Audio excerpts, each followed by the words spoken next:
Praise the Lord. Palakpakan po natin ang Panginoon sa umagang ito. Praise God. Can you greet someone beside you? Batiin mo siya ng good morning.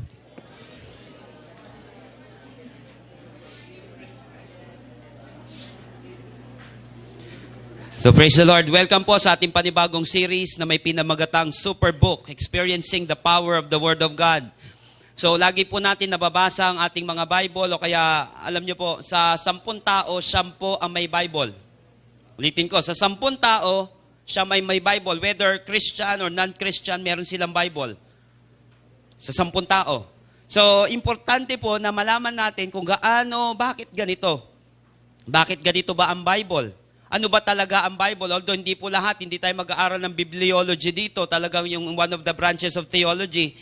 But dito po, mai-experience natin, magkakaroon tayo ng malaking pagkauhaw, malaking kaalaman patungkol sa salita ng Diyos.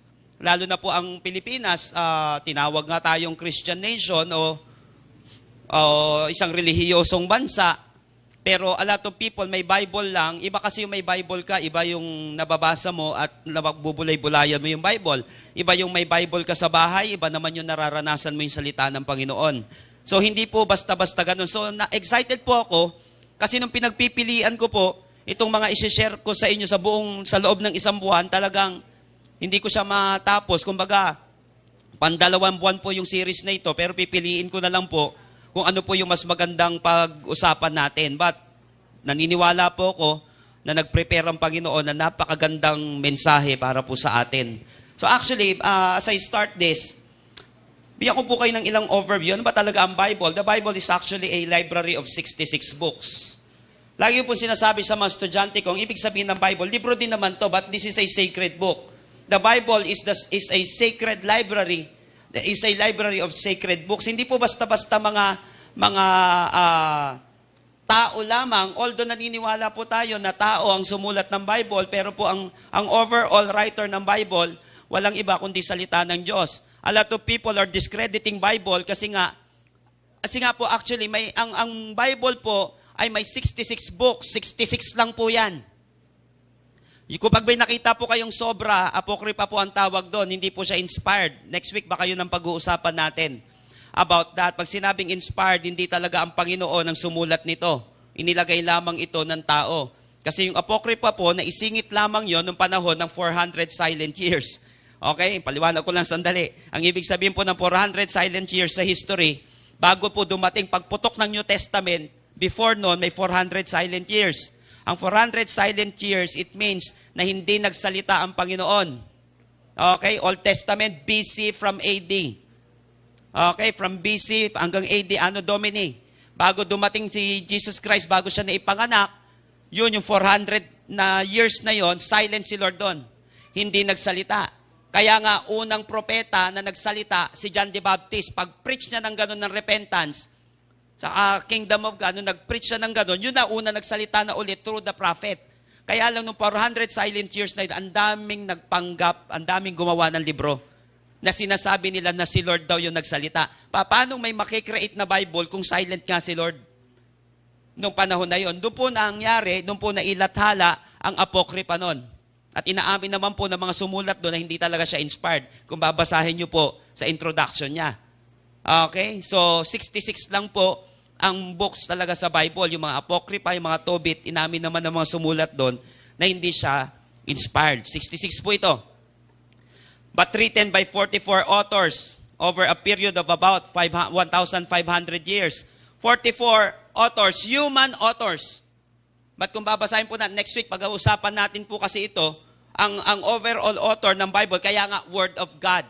Pero gumamit siya ng mga human authors, tao. Ito ngayon, may nagsabi, Pastor, hindi ako naniniwala sa Bible, tao lang kasi ang sumulat. Tanungin kita, hindi ka ba naniniwala So, kung hindi ka naniniwala sa Bible, kasi tao lang ang sumulat, di wag ka na rin maniwala sa textbook mo, kasi tao lang ang sumulat. Ano po yung textbook natin sa science? Sa math, ay hindi ako naniniwala dyan sa math na yan, tao lang sumulat yan. Ay, di ako naniniwala sa purpose-driven life na yan, tao lang sumulat niyan. Mula po natin, illogical yung gano'n na point na hindi naniniwala dahil tao lang sumulat. Granted, tao ang sumulat ng Bible. Bakit po kaya tao ang sumulat? Tanungin nyo nga po ako, bakit? Yan, maganda yung sagot, hindi po pangit.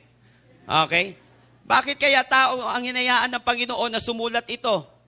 Pinayaan niya magkaroon ng human authors. Bakit po kaya? Kasi tao babasa, tao ang ililigtas. Kapag manok ang babasa at manok ang ililigtas, manok ang pagsusulatin ni Lord. Kapag baboy ang susulat at baboy ang babasa niyan, baboy ang pagsusulatin ni Lord, tao babasa eh. Saka tao naman ang ililigtas, so tao ang ginamit ng Panginoon para magkaroon tayo ng Bible. Amen po ba? Pero siya, yung inspiration kasi, magandang usapin yun next week eh. Kasi kaya lang siya ang nag-guide nito. Para kung ano yung gusto niyang maisulat, yun ang isusulat ng author. Yun po ang ibig sabihin ng inspiration. Okay? Ito na. 39 books po of the New Old Testament were composed between 1,400 and 400 BC. 39 na libro dun sa New Old Testament ay naisulat po between 1,400 and 400 BC. 39 books. Kaya nga kapag nakakalimutan nyo po, ito naman, ilang books naman meron sa New Testament? Parang ganun, dati nakakalimutan ko yan. Nung nakita ko, 3 times 9. Uy, 27 yun. Alam mo na yun, okay? Hindi naman talaga ganun yun, pero para matandaan ko lang. Okay, 39 books sa Old Testament at 27 books naman po sa New Testament. At ito po ay naisulat between 50 and 100 AD.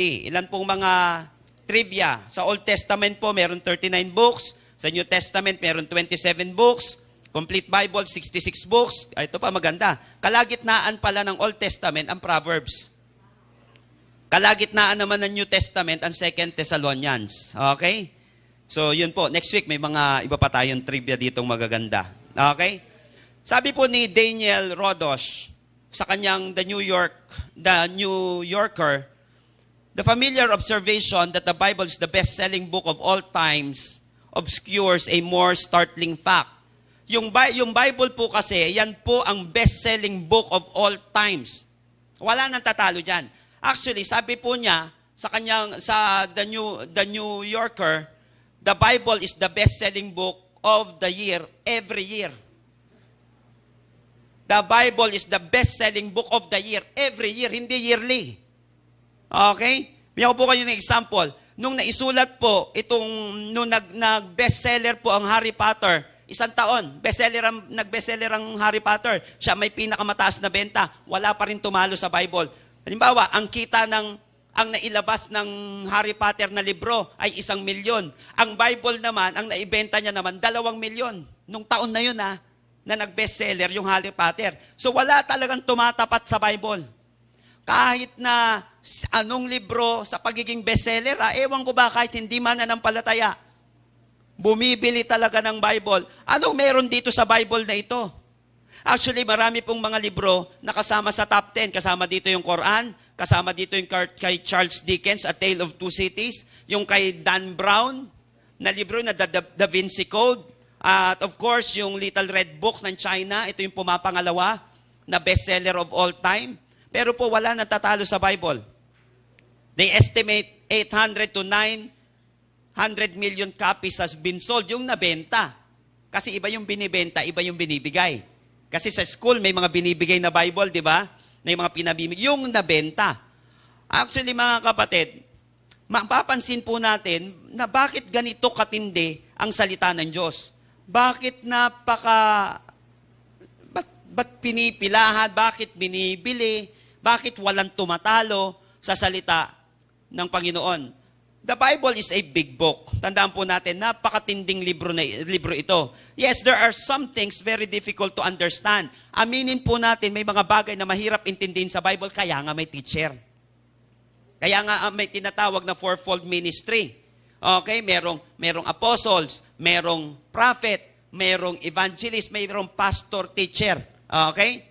So kaya nga may teacher. Ako, ina-acknowledge ko po na may tao talaga na apostle, may mga lingkod talaga na Panginoon na evangelist, pero may pastor, teacher. You need to listen, you need to sit at the feet of a pastor or teacher for you to understand. Hindi lahat ganun. Sabi ko, bakit may ganun-ganun pa, Lord? Alam mo, message sa akin ng Panginoon, nagbabasa ako ng Bible, para wag ma-develop ang pride sa isang tao. Kasi pag alam mo na lahat, hindi ka na makikinig. Aminin mo na hindi ka ganyan. Aminin mo na kulang ka, na kailangan kang matuto para wag ma-develop ang pride sa isang tao. There are some things you never understand about the Word of God because we are human. He is God. Naunawaan po natin, Diyos siya, tayo tao lamang. But if you approach the Bible with an honest mind, asking God to speak to your own hearts, as you read it, you will discover the Bible as a living book. You will definitely feel its impact. Napakatindi po ng magagawa ng impact ng salita ng Panginoon sa ating buhay. Now today, we come to the classic text. Ito, yung pag-unang text na pag-uusapan natin dito sa topic natin na ito classic ito. Pagdating sa power ng salita ng Diyos, classic itong passage na ito. I want you to open your Bible with me in the book of Hebrews, chapter 4, verses 12 through 13. Hebrews chapter 4, verses 12 through 13.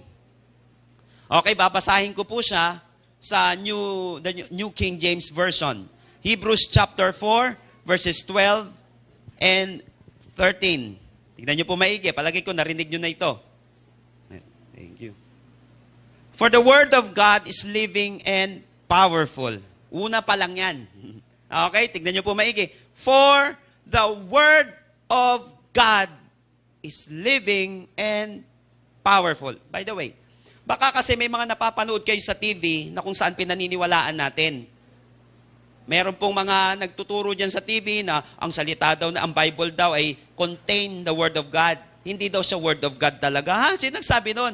Kasi may word dyan di Satan. Word of God ba yun? O, parang tama. Parang may logic, di ba? May word dyan ang ahas. May word dyan ang tao. Paano naging Word of God dyan? Pero nagtuturo siya ng Bible. Kaya lang, di nila naintindihan ang anong ibig sabihin ng Word of God. They fail to understand the greatness of God, the sovereignty of God pagdating sa Bible. Alam niyo po ba sa Bible, di ko na maiisa-isa ito, pag ayaw ipasulat ng Panginoon, hindi may susulat yan. Therefore, kung lahat ng nakalagay dito ay inalaw ng Panginoon, mga kapatid, siya ang author nito. For example, yung librong ginawa ko, hindi mailalagay doon yung anumang salita na hindi ko iaalaw na ilagay. Kaya ako ang author nun. Naunawaan po natin. Pag ayaw kong ilagay, buburahin ko yan. Hindi ko isasama yan sa pagpapublish ko. Pero yung gusto kong ilagay, nasa sa akin yon. Kaya ang tawag sa akin, ako ang author ng Panginoon. Naunawaan po natin mga kapatid. Meron pong mga nakalagay sa Biblia na salita naman ng ibang tao. Pero kung hindi inalaw ng Panginoon yon, hindi po mailalagay sa Bible yon. Therefore, ang Diyos ang author ng salita ng Diyos. Amen po ba mga kapatid? So ulitin ko lang po, the Word of God is living. Kasi kaya ba't niya inalaw? For a purpose. May malaking dahilan ng Panginoon bakit niya inilagay ang tuldok na yan, ang kuwit na yan, ang letrang yan, ang sentence na yan, ang paragraph na yan. Para po sa tao. May purpose po ang lahat na yon. Litin ko, verse 12. For the word of God is living and powerful and sharper than any two-edged sword, piercing even to the division of soul and spirit. Biruin mo, kailan mo nakita ang division ng soul and spirit? Ang ganda nito mamaya. Paano mo nalaman ang division ng soul and spirit? Yung division lang ng balat, ang hirap na eh. Di ba? May epidermis, may dermis, may epidermis, yung mga ganun-ganun. Ewan, dermis na yan. Di ko maintindihan lahat yan. Pero may ano yan, may division. Pati ang atmosphere natin, may troposphere, may sphere, lahat yan. May division. Paano mo nalaman? Nasaan yung division na ito? Paano? Ang tao nga nalaman. Pero mahirap malaman yung division ng soul sa body, sa spirit. Kaya lang yung Word of God daw, para yung isang itak na, yung ano, yung, alam mo yun, yung isda, yung pulido yung pagkaganon, yung pagkahati niya, pambihira, mas matindi pa daw ang Bible. Kaya niyang i-pierce yung division ng soul sa spirit. So, and joints, sabi niya, end of joints and marrow, and is a discerner of the thoughts and intents of the heart. Pambihira. Discerner of the thoughts and intents of the heart. Verse 13, and there is no creature hidden from His sight. Wala daw pong nilikha na hindi alam ng Panginoon, na hindi niya nakikita. But all things are naked and open to the eyes of Him to whom we must give account. So this section begins with 4. Sabi nga po natin 4. Sa verse 12, nakalagay po dyan, 4. Or therefore. Ibig sabihin, it's trying alam niyo po mga kapatid, may sinusundan itong mga salita. Pag sinabing for or therefore, may mga unang statement yan, mga kapatid, na kung saan gusto niyang i-conclude. Okay, may kinalaman itong susunod na statement dun sa mga unang sinabi niya. Ano po ba yung mga unang sinabi niya? Pagbabasahin niyo po, verse 12 tong text natin ha, pagbabasahin niyo po yung verse 11 pataas. Hindi po pag 3 pataas ha. Gatas yun. Okay, pag 11, pataas, pabalik. Mga kapatid, mababasa nyo dyan, it speaks about rest. Lagi may binabanggit dyan. Rest for the people of God, for anyone who enters sa verse 10. Rest, also rest from his own work, and as God did for his. Tapos sa verse 11, let us therefore make every effort to enter that rest. Ano yung rest na iyon? Mga kapatid, minanggit dyan sila Moises, sila Joshua, may kinalaman sa promised land yun.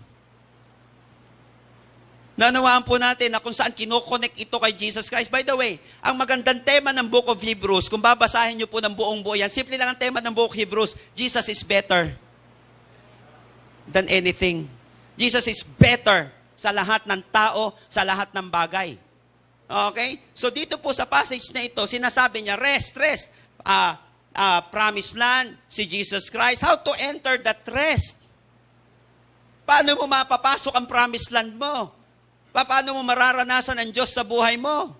Simple lang. Kaya nga pagdating ng verse 12, nag-therefore siya. Therefore. Ito sikreto. Sabi niya ganon. Ito ang sikreto. If you want to enter that rest, simple lang. Pagdating sa verse 12 and 13, Word of God ang pinag-uusapan. If you want to enter that rest, you need the Word of God. Ganon kasimple yung sinasabi niya dito. Yun ang gusto niyang tumbukin dito. If you want to enter the rest, if you want to experience the Lord, if you want to enter your promised land, you need the Word of God. So don't underestimate the Word of God if you want to be better. Don't underestimate. A lot of people are underestimating the Word of God. Mas mahal pa natin yung ibang bagay kaysa sa salita ng Diyos. Di baling wag nang umattend ng service, alam mo yun, makipag-date lang. Hindi nila nakita ang kapangyarihan ng salita ng Diyos. Hindi nila alam kung ano ang magagawa nito sa kanilang buhay. Don't underestimate the Word of God if you want to be better or if you want to enter your promised land. So today, mga kapatid, I want you to see with me 4 reasons why we should not disregard the Word of God. 4 na dahilan, 4 na mabibigat na rason bakit hindi natin dapat i-disregard ang salita ng Diyos. Bakit napakahalaga ng salita ng Diyos. Sino na po ready dito magsabi po ng amen? Amen. Number 1, in verse 12a. Bakit ba? Ano bang meron dito sa salita ng Diyos na ito? Ano bang meron dito sa Bible na ito? Sabi po sa verse 12a, for the Word of God is living. Say it with me, living. It is a living Word. Bakit napaka-importante ng salita ng Diyos? Because it is a living Word. Buhay. The Bible, the Word of God, is unlike any other book you have in your home or even in your library.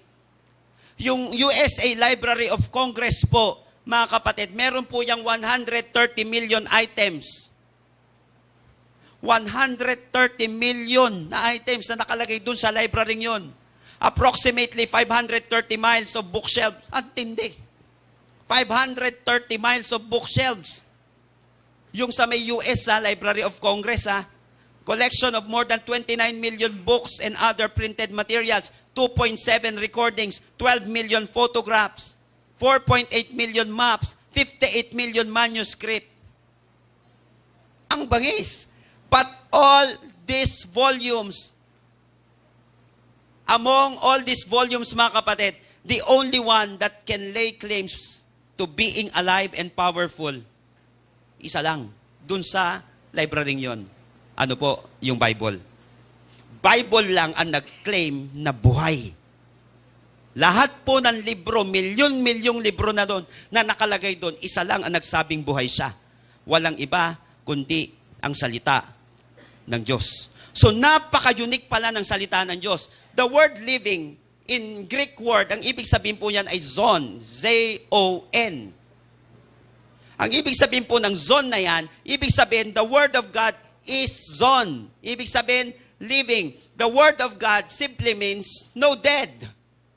No dead letter. Walang patay na salita dito sa Bibliyang ito. Katulad ng Diyos na siya'y buhay, gayon din naman daw po, ang salita ng Diyos ay buhay din. God's Word is alive. This means it is eternal, always current, always essential, always true, always pure, always refined. Lagi ko nga po sinasabi, the Word of God is timeless yet timely. Ang tagal-tagal na niya ito, timeless. Pero kapag binasa mo, kahit ulit-ulitin mo, napaka-timely sa buhay ko. Pag binasa mo, pag pinakinggan mo, bakit ganun? Mamaya, yung isa pa doon na point natin. Ba't tumatara? Ano meron to? Na walang iba. Living. Buhay ang salita ng Panginoon. Kaya nga po sinabi, one of my favorite na verse dati nung bata po ako, nag-uumpisa ako sa faith, sa Isaiah chapter 40 verse 8, the grass withers and the flower falls. And the flower fade. Sabing ganon, but the word of our God stands forever. The grass withers, the flower falls, but the word of God stands forever. Kapatid, mabulok na yung mga magagandang halaman na yan. Masira na yung mga magagandang mga panakikita natin sa tabi. Magkandamatayan na lang lahat. Ang salita ng Diyos hindi mamamatay. Stands forever. Yung iba po dito, mapag-aaralan natin sa SOD natin, sa School of Discipleship, yung mga detalye nito, mga kapatid, SOD 1. Tandaan po natin, the Bible is far away and world's bestseller. By 1932, it was computed that 1 billion copies of the Bible had been published. 1932, 1 billion po na Bible ang na-published. By the 1960s, it is estimated that over 2 billion were published. Currently, a total of 3 to 4 billion ang na-publish po na libro ng Bible. Yung alam natin. Kasi may tago eh. Na kung saan pinapublish nila yon kasi kinakailangan, wag malaman. Okay? Alam niyo po ba, ang Bible has been translated into well over 1,000 languages. Na-translate po ang Bible sa 1,000 languages. Anong alam niyo libro na na-translate ng 10? 15, 100, sabihin na natin, meron 500. Wala pa rin tatalo, 1,000 na translations. Eh, yung anak lang, nakanta ni Freddy Aguilar. Ilan libo daw yung translations nun? 300? O sabihin na natin 1,000. Ang Bible po ay 300 tuloy. Sabihin na natin, yung sabi nila dati, 30 countries daw. Sabi naman nung iba, 50 countries na daw. Sabihin na natin 100. Wala pa rin tatalo sa Bible. 1,000 na translations. Bakit? Bakit kinakailangan malaman nila? Eh bakit pinipilit nilang intindihin kahit wala naman silang kaplano-plano? Anong meron? Anong meron? Ito maganda. Throughout the centuries, various enemies had been tried to destroy the Bible. Isa po ditong kaaway ng Biblia o umaaway sa Biblia, walang iba kundi si Voltaire. Si Voltaire po ay French philosopher at skeptic. Predict niya po pagdating, ito sabi niya, prediction niya, pagtungtong ito, sabi niya gano'n, tagaan niyo sa bato. Kailan mo tinagaan bato? Pambihira, sirano mo dyan. Taga mo sa bato, sabi niya gano'n. Pagtungtong, pagputok ng 18th century, burado na Bible. Buburahin ko ang Bible sa kasaysayan ng daigdig, 18th century. Buburahin niya daw Bible? Ang lakas ng loob. In 1828, 50 years after ng kamatayan ni Voltaire, mga kapatid, yung Geneva Bible Society, ginamit mismo yung bahay ni Voltaire para doon mag-publish ng Bible. Publishing na po ng Bible ngayon, yung bahay ni Voltaire. Makapangyarihan sa ang Panginoon. Patay na si Voltaire. Patay na lahat ng kaaway ng Bible. Ang Bible, mga kapatid, buhay pa rin hanggang ngayon. Come on. Living, buhay. Buhay ang salita ng Diyos. Hindi yan eternal yan, kapatid. Kaya sinabi sa Matthew 24:35, heaven and earth will pass away, but my words will never pass away. Mamatay ka na, Voltaire. Ang salita ko hindi mamamatay. mawala na lahat ng lumalait at gustong i-eradicate ang salita ko, kayo mawawala. Pero ang salita ko, sabi ni Jesucristo, hindi yan mawawala kahit kailanman. Kaysa katamaran mo at awayin ang salita ng Diyos, mahalin mo na lang ang salita ng Diyos. Kasi ang salita ng Diyos, hindi mawawala. Naunawaan po natin mga kapatid, didawit ka rin kung hindi nawawala ang salita ng Diyos. The Word of God is not only living. Pangalawa, ito rin ay, sabi sa verse 2b, for the Word of God is living and powerful. Sa ibang translation, living and active. Number 2, mga kapatid, ang salita ng Diyos, it is a living word. Pangalawa naman, it is a powerful word. Sabi nga po natin, powerful. The word translated powerful, ang word po dyan na ginamit sa Greek word ay energes. Parang energen, no? Energes. Ganun lang kasimple. E-N-E-R-G-S. Energes. Diyan po natin kinuha yung word na energy or energetic. So literally mga kapatid, dito, ang ibig sabihin po ng the word energies literally means at work. Sabi nga po natin at work. Uy, may tinatrabaho. May ginagawa. Ang salita ng Panginoon, mga kapatid, kaya nga sinabi ni Charles Swindoll, di ko na po nailagay dyan, new articles may inform us. Novels may inspire us. Poetry may encapture us. But only the living, active, powerful Word of God can transform us. Ang salita daw ng Panginoon, mga kapatid, can transform us. Why? The Word of God is at work. It is powerful, living, and active. Ito pala ay kumikilos. Kaya nga po sinabi sa Isaiah 55 verse 11. Isa po ito sa pagbubulay-bulayan natin sa mga susunod. My word, sabing ganun, my word will not return to me empty, but will accomplish what I desire and achieve the purpose for which I sent it. Alam niyo po, as a preacher, isa ito sa pinanghahawakan ko. Mukha mang walang alam mo yon, kasigla-sigla minsan yung isang tao na nakikinig sa akin. Basta napakinggan niya, tumama sa kanya yung word, hindi babalik yan ng empty. Tiyak matataniman yan. Yung tao niyan, hindi pwede. Kaya nga, kapag ikaw may struggle, instead na maglalalayo ka sa simbahan, sa salita ng Diyos, isubsob mo pa rin ang sarili mo sa Bible. Naunawaan po natin. Kasi tiyak may mangyayari.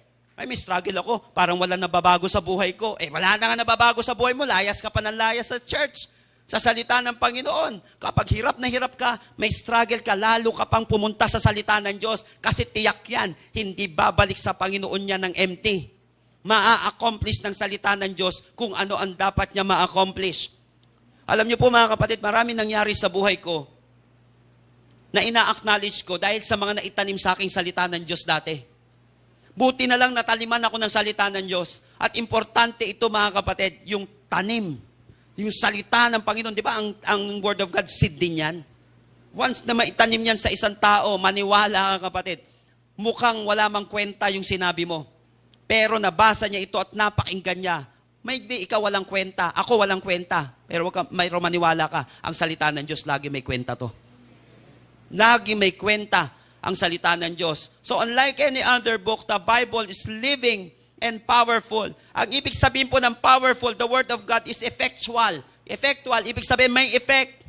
Hindi pwede na ang salita ng Diyos ay walang epekto sa isang tao. Laging may epekto ito, kapatid. Kaya nga sa mga tao na mahal ang salita ng Diyos, imposibleng hindi magkaroon ng epekto ito sa buhay mo. Kaya yung mga tao, takot sa salita ng Diyos o tamad. Dalawa yan takot, tamad. Sa salita ng Diyos, kita nyo, walang mangyayari sa kanilang buhay. Kahit Christian ka pa, kapag tamad ka sa salita ng Diyos, walang mangyayari. Kaya nga kapatid, dapat excited ka sa Word. Excited ka sa salita ng Diyos. A lot of people, mga kapatid, nakikita ko, wala, nakikinig lang sa, hindi naman wala dito sa church natin yun, pero habang nakikinig, habang nagpipreach yung pastor, nagpe-Facebook, wala. Wala, kawawa naman itong taong ito. Hindi iniintindi yung salita ng Diyos. Late nang papasok, ang aga pang lalabas. Wala talaga mangyayari, mga kapatid. Powerful pala ang salita ng Diyos. Parang sa trabaho. Ang daming tao gustong ma-promote. Kaya lang, kung pumasok late, tapos early out pa. Ano ba yun? Tapos umento. Anong umento? Naunawaan po natin yun, mga kapatid. Taas sahod. Wala kang karapatan magtaas ng sahod. Wala tayong karapatan pagpalain ng Panginoon, hindi natin mahal ang salita ng Diyos. Mahalin mo ang salita ng Diyos, maniwala kapatid, kasi ang salita ng Diyos may epekto yan sa buhay mo. Hindi pwede, kasi sinabi diyan, powerful. Pag sinabing powerful, hindi pwedeng sumama ka sa isang tao, dumikit ka ng todo dyan. Hindi ka maapektuhan, powerful. Hindi pwedeng yung dynamite, pinasabog yan, nasa tabi ka, walang epekto, hindi ako tinatablan. Hindi ganun yun. Pag yung dynamite, inilagay sa yung atomic bomb, mga kapatid, ibinagsak sa tabi mo, tiyak maapektuhan ka. Pag bagsak ka ng, alam mo, ibig sabihin ng powerful dito, may impact. Kaya may mga tao, mga kapatid, hindi mahal ang salita ng Diyos, walang impact yung buhay nila, naging impacto na yung buhay nila kasi hindi nila mahal ang salita ng Diyos eh. Napansin niyo po, mga kapatid, eto ang tagal na po ng pagbagsak ng atomic bomb sa Japan. Kailan pa sumabog yun, kapatid? Bakit hanggang ngayon nararanasan pa rin nila ang salita ng Diyos? Hindi lang siya living. Powerful din ang salita ng Diyos. Tiyak, mga kapatid, laging may impact itong salita ng Diyos sa ating buhay. Kaya imposible, kapatid, na nakakikinig ka ngayon ng salita ng Diyos na walang impact ito sa iyong buhay. Kasi ang salita ng Diyos ay powerful.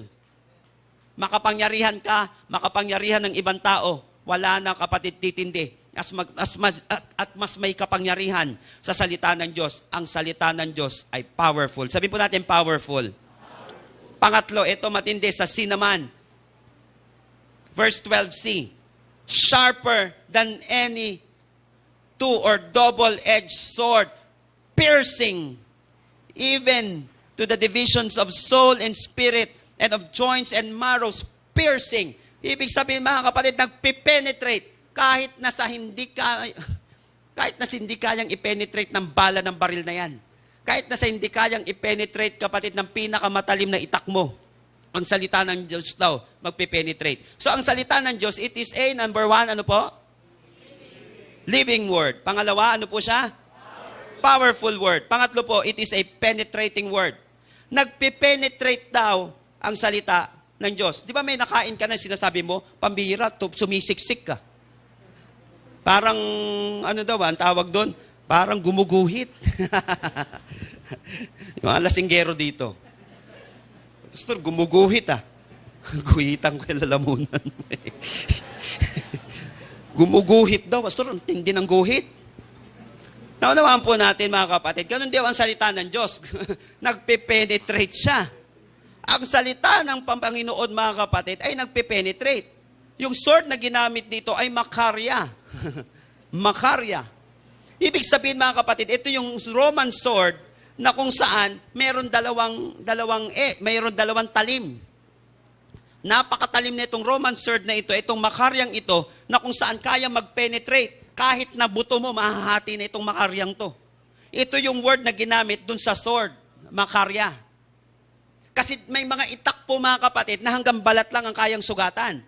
Pero kapag tinaga mong ganun, mga kapatid, hindi matataga ng maayos. Wasak yung buto, pwede. Pero yung hati talaga, alam mo yung ginanon mo? Yung hinati mo na karne na dire-diretso, o kaya basta yung napakatalim, ultimo papel, diretso, yung gumuguhit ng ganon, pambihira. Hindi yun yung ginamit, mga kapatid, yung mga hindi matatalim pang karaniwang itak. Yung ginamit dito na sword, two-edged sword ay makarya.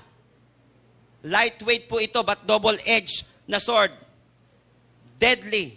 Pero mga kapatid, nakakat niya kahit saan. Ganun daw po, mga kapatid, ang salita ng Diyos, penetrating siya. It is penetrating, scrutinizing. Na-scrutinize niya, na-check niyang maigi, na-oobserbahan niyang maigi, nakakapag-penetrate siya sa laman ng ating puso. Nakakapag-penetrate siya sa desire natin, kung ano ang gusto nating mangyari, maging sa isip natin, mga kapatid, alam ng Panginoon ang innermost being natin. Kaya nga yung salita ng Diyos, para yung vitamins, di ba? Para yung gamot Pagpasok sa'yo niyan, kapatid, hindi mo alam kung saan pwede mag-penetrate yan. Hindi mo alam, kahit na cancer mo, pwede mag-penetrate ang salita ng Diyos. Naunawaan po natin, kahit na yung pinakamalungkot na parte ng buhay mo ngayon, maniwala ka kapatid, kaya mag-penetrate dyan ng Panginoon. Hindi makapag-penetrate ang ibang tao, pero nakakapag-penetrate ang Panginoon. Maging sa pinakamagulong isip mo ngayon, ang salita ng Diyos kaya mag-penetrate yan. Kaya, hindi ko man nakikita. Tanda po natin, pag sinabing soul and spirit, unseen yan. Paano ka mag-penetrate sa isang unseen? Listen to this, ang dami pa naman sa buhay natin, karamihan ng problema natin mga kapatid, hindi yung nakikita. Karamihan ng problema mo at problema ko, mga hindi nakikita. Minsan may mga problema ka, iniisip mo pa lang, ang laki ng problema di ba? Hindi mo pa nakikita yun, namumroblema ka na. Yung mga worries natin, 80% yan, mga kapatid, hindi naman magkakatotoo. Ang daming problema ng tao hindi nakikita.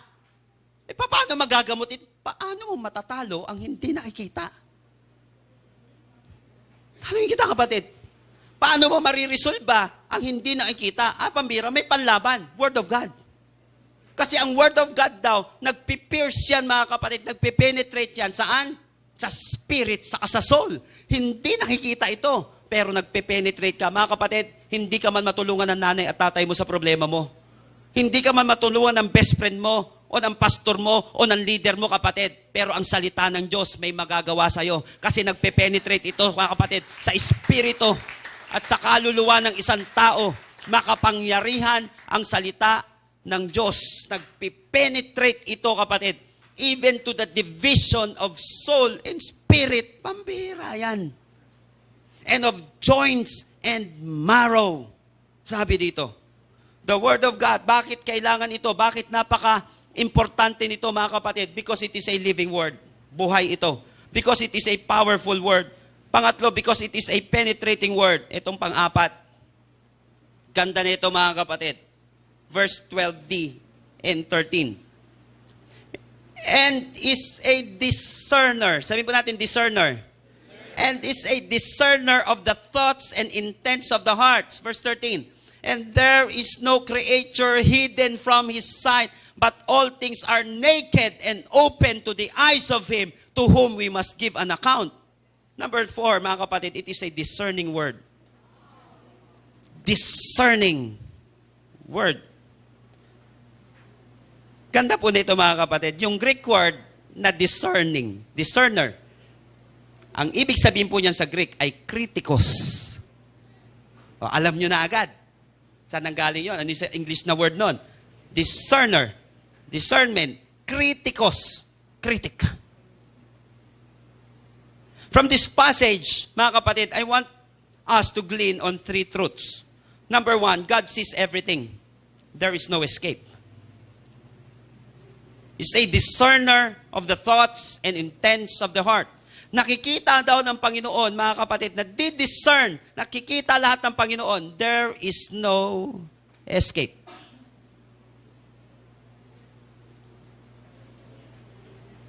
May mga sumusulat po ng kanilang thesis at sumusulat po ng kanilang libro, pati preaching. Pastor, pinapadala sa akin, Pastor, critic mo naman to. Critic mo naman to. Minsan, ayaw ko namang critic eh. Ang hirap din masyado ka palang critic, no? Pag nagpapakritik, ayaw mo naman. Minsan, mga kapatid, maniwala po kayo. Sa loob ng 1 linggo, ilang pong pastor, sinisend sa akin yung ipipreach nila kinalingguhan, yung ipipreach nila sa isang conference. I-critic mo, pastor, i-critic mo. Minsan, may sablay pa rin ako eh. May hindi pa rin ako nakikita na ganito. Sabi ko, pagdating sa mga, for example, sa grammar, labas nyo na ako dyan para hindi ko naintindihin yan. Siguro, ang akin lang, yung content na lang. Yung content na lang yung ibig sabihin. Kasi kahit na tama grammar mo, mali naman yung explanation mo, wala rin kwenta yun. Naunawaan po ang grammar, panghuli na lang yan. Explanation, kahit na gaano ka-perfect ang grammar mo, pero mga kapatid, napakamali naman ang explanation mo, nung argument mo doon, mali ka pa rin. Kaya lang, kachecheck ko ng kachecheck, may sablay pa rin kapag chinek ko ng pangalawa, pambira, di ko nakita to. Di ko nakita to. Sino po sa inyo mga kapatid, nanood ka na ng TV? Nung unang napanood mo, tapos pinanood sa Channel 2, ayun pala ibig sabihin nun. Ako mga kapatid, may 5 movies na ako na napanood. Tapos nung pinalabas sa Channel 2, ayun pala ibig sabihin nun. Yun pala yun, kasi Tagalog eh. Minsan di mo maintindihan. Minsan tayo sa sitihan, Hindi mo maintindihan, nakikisala ka lang sa tao eh. Namaan po natin mga kapatid, para kunyari naintindihan natin, di ba? Para huwag naman tayo magmukhang anganga doon sa sinihan. Ganun tayo, Anong sabi? Anong ibig sabihin? Namaan po natin mga kapatid, minsan tayo na nagkikritik, sumasablay pa rin tayo. Hindi pa rin natin alam. Pero daw mga kapatid sa Diyos, wala tayong kawala. Alam ni Lord, wala tayong escape.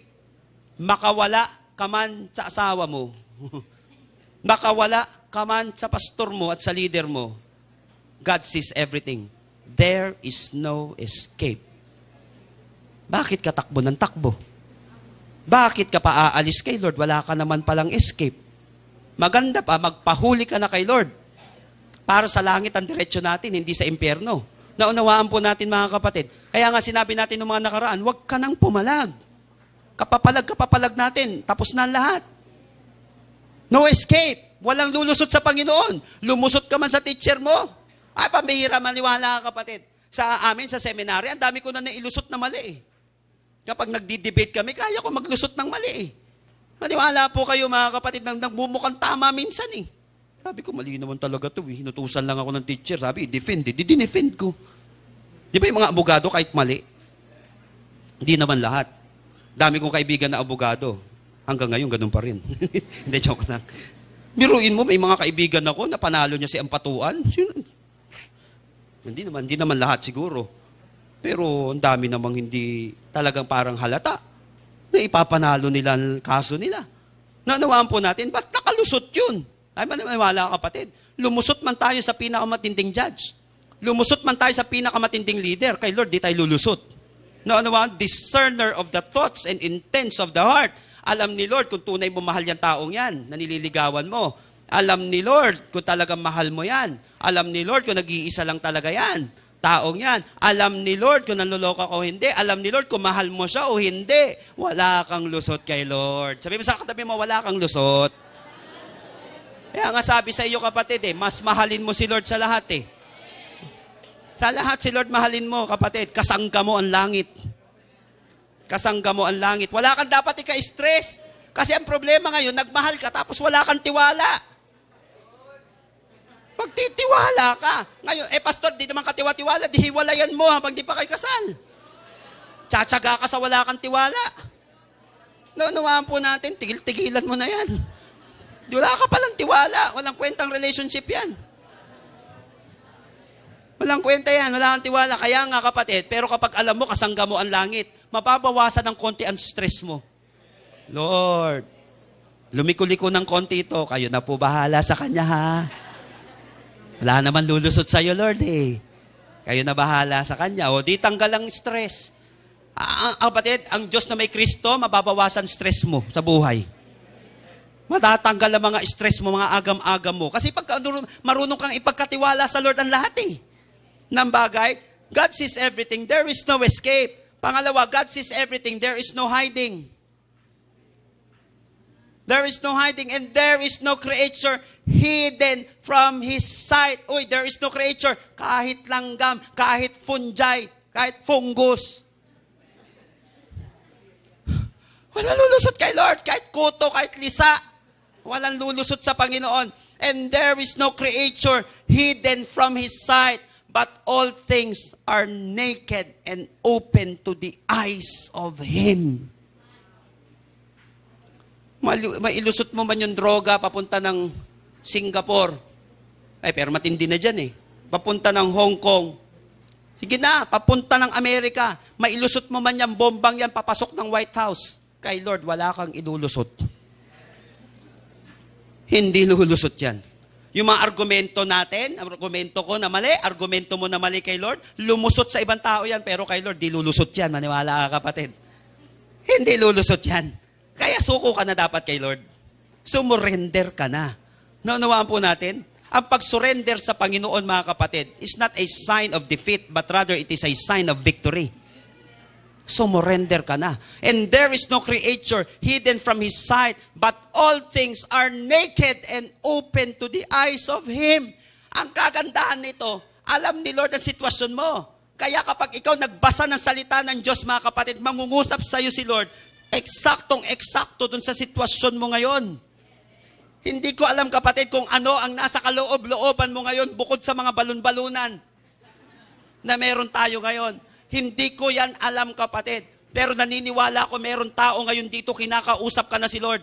Kinakausap ka na ng Panginoon. May nangyayari na sa puso mo ngayon. May nangyayari na sa isip mo ngayon. Kasi wala kang itatago sa Panginoon. Kahit problema natin, kapatid, wala tayong may itatago kay Lord. Minsan magmalakas-malakas tayo. Oh.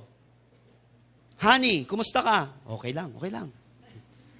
O tol, kumusta naman? Okay lang. Kaya ba? Kaya. Yung pala, hindi na. Yung pala, bibigay na. Yung pala, konting hibla na lang, magpapakamatay ka na. Konting kabuhok na lang eh. Magkikitil ka na ng buhay, pero sinasabi mo, okay lang, kaya pa. Kapatid. Kamagalala, kapatid. Basa ka ng salita ng Diyos, makinig ka. Didil ka ni Lord dyan. Walang maitatago. Walang maitatago sa Panginoon. Alam ni Lord ang pinagdadaanan mo. Ang ibig sabihin nitong all things are naked, ibig sabihin niya literally laid bare. Kitang-kita ng Panginoon lahat ng pinagdadaanan mo. Kaya nga, kapatid, ipadil mo sa Panginoon yan. Lagi kang magbabasa ng salita ng Diyos. Every Sunday, excited ka, kapatid, na umatid ng service. Kapag ikaw ay nagsisell group, mentoring ninyo, excited ka dapat. Kasi tiyak yan, ididil ni Lord yan. Walang maitatago sa Lord. At panghuli, mga kapatid, God sees everything. There is no excuse. Wala daw excuse. Open to the eyes of Him to whom we must give an account. Ay, wala daw tayong excuse. Merong ganito, may sinabihan ako noong nakaraan. Sabing ganon, kasi kaya ako na-tempt, tinitempt niya kasi ako eh. Nanawaan po natin yon. Kapatid, itigil mo na yung excuse na yan. Hindi ka magtatagumpay sa mga excuses na yan. Sapat ang excuses mo para hindi ka magtagumpay sa buhay. Para hindi mo mapagtagumpayan yung kahinaan natin, yung kakulangan natin. Instead, biruin mo sila Adan at Eva, turo ng turo, nagturuan. Bakit ganyan? Ang tinuro? Tinuro ni Eva si ano? Ito. Sabi ni Adan, ito, itong babaeng to. Anong ginawa ni Eva? Ito, itong ahas na to. Kapatid, huwag ka mag-excuse. Aminin natin, nagkamali tayo. Naunawaan po natin, aminin mo para gumaling ka. Ang paggaling nagsisimula sa pag-amin. Hanggat turo ka ng turo ng iba, yung iba, baka yung iba gumaling. Katuturo mo ng katuturo ng iba, ikaw ang hindi gumaling. Naunawa kasi siya, inamin niya, ako may kasalanan, Lord, patawarin mo ako, Lord. Patawarin mo. Hanggat turo tayo ng turo, hindi natin inaangkin ito, maniwala ka, kapatid, wala mangyayari sa atin. Laid bare naman ang lahat sa Panginoon. Alam niya yan, magbibigay daw tayo ng account sa Panginoon. Wala tayong excuse sa Kanya. Kasi kaya ako nagganito, kaya nangyari sa akin sa damuhong taong ito, sa damuhong babaeng ito, sa lalaking ito. Kaya ako nagkaganito. Wala mangyari sa iyo kasi sisi ng kasisisi mo, kapatid. There is no excuse. Lahat tayo magbibigay ng account sa Panginoon. Kapag ikaw nahuli ka ng jaywalking, hindi pa pwedeng sabihin, kasi po, kahit kinder, di po ako nakatapos. Hindi pwede yun. Naunawaan po natin, mga kapatid, ignorance of the law excuses no one. Hindi mo, alam mo yun, kapatid, hindi mo pwedeng sabihin, kaya hindi ako napunta ng langit kasi dahil sa asawa kong yan. Naunawaan natin, kaya naman ako napunta dito sa impyernong ito eh. Kasi walang nagmahal sa akin. Walang nagmahal sa akin. Dami nagmamahal sa'yo. Di mo lang tinatanggap.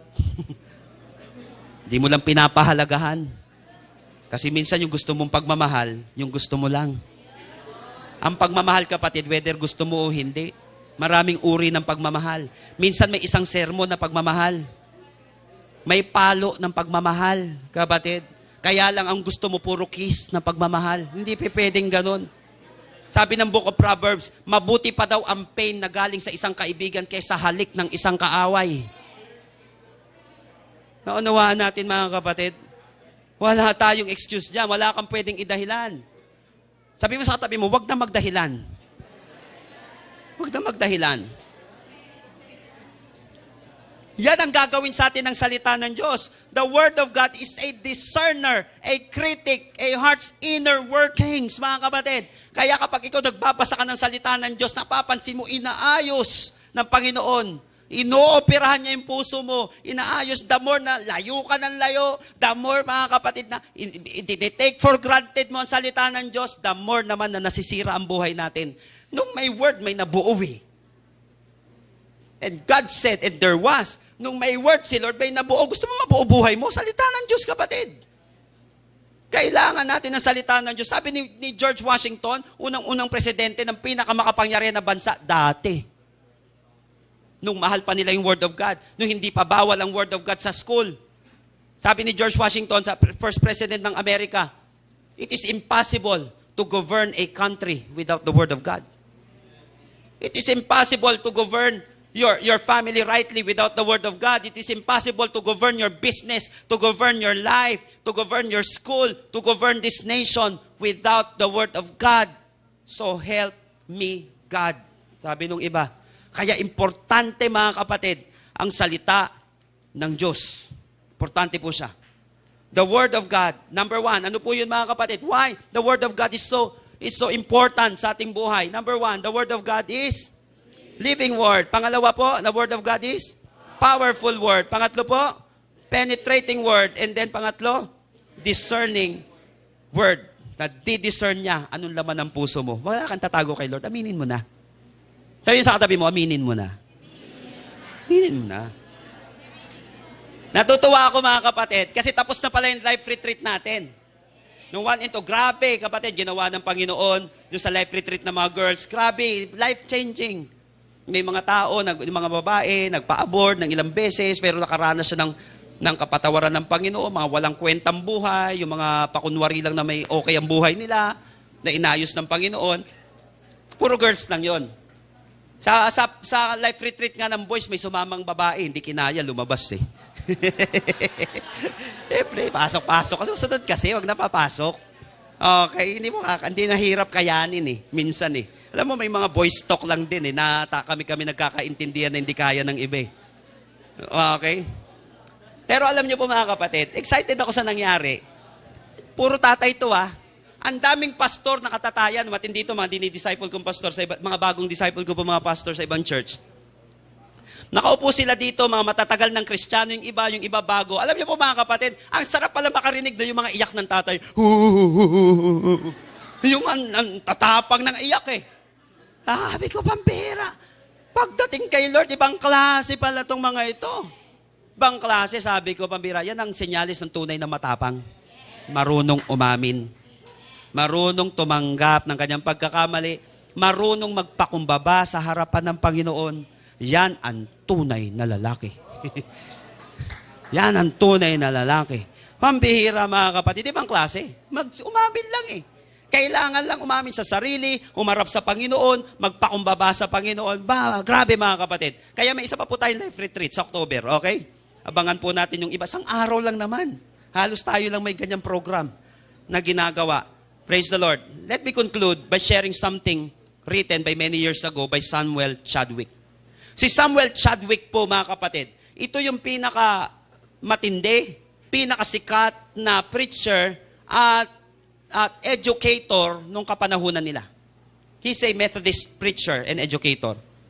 Sabi niya po, next slide. Ay, wala yata. Pambira, hindi ko na ilagay. Meron yata. Ay, meron. Sabi niya po dyan, I have guided my life by the Bible. Ulitin ko sabi niya gano'n, I have guided my life by the Bible for more than 60 years. Biruin mo, nag-guide sa kanya, salita ng Diyos, for more than 60 years. Ibig sabihin, lagpas na ng 72. Ay, ang mga lagpas na ng 60 ito. And I tell you, there is no book like it. Mga kapatid, 60 plus years old na nagsasalita nito. O 70. Kasi nag-guide yung bata siya, baka hindi niya pa alam to eh. And I tell you that there is no book like it.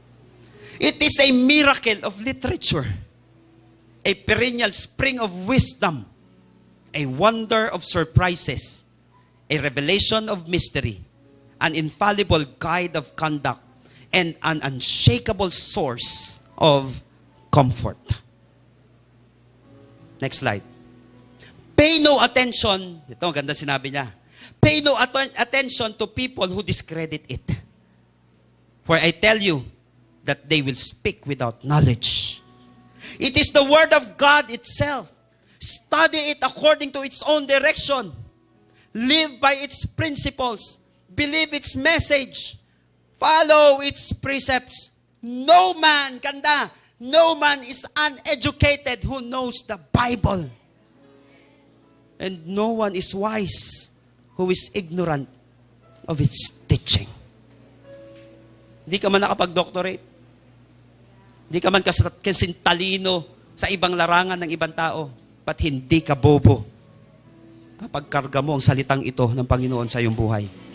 Hindi ka bobo. At hindi sasabihin sa iyo, hindi ipapakita ng Panginoon na ikaw ay aanga-anga at bobo. Kapatid, maniwala ka. No man is uneducated who knows the Bible. And no one is wise who is ignorant of its teaching. Kahit na 10 summa cum laude pa nakuha ng isang tao, pag wala siyang salita ng Diyos sa kanyang buhay, siya pa rin ang pinakahangal na tao sa buong mundo. Bakit? Nakalimutan niya yung pinaka-importante na kung saan tutulong sa kanya para magkaroon siya ng buhay na walang hanggan. Salamat tayo mga kapatid, nandito ang salita ng Diyos sa ating buhay. Hindi sa atin ipinagkait ng Panginoon ito. Mahal niya tayo.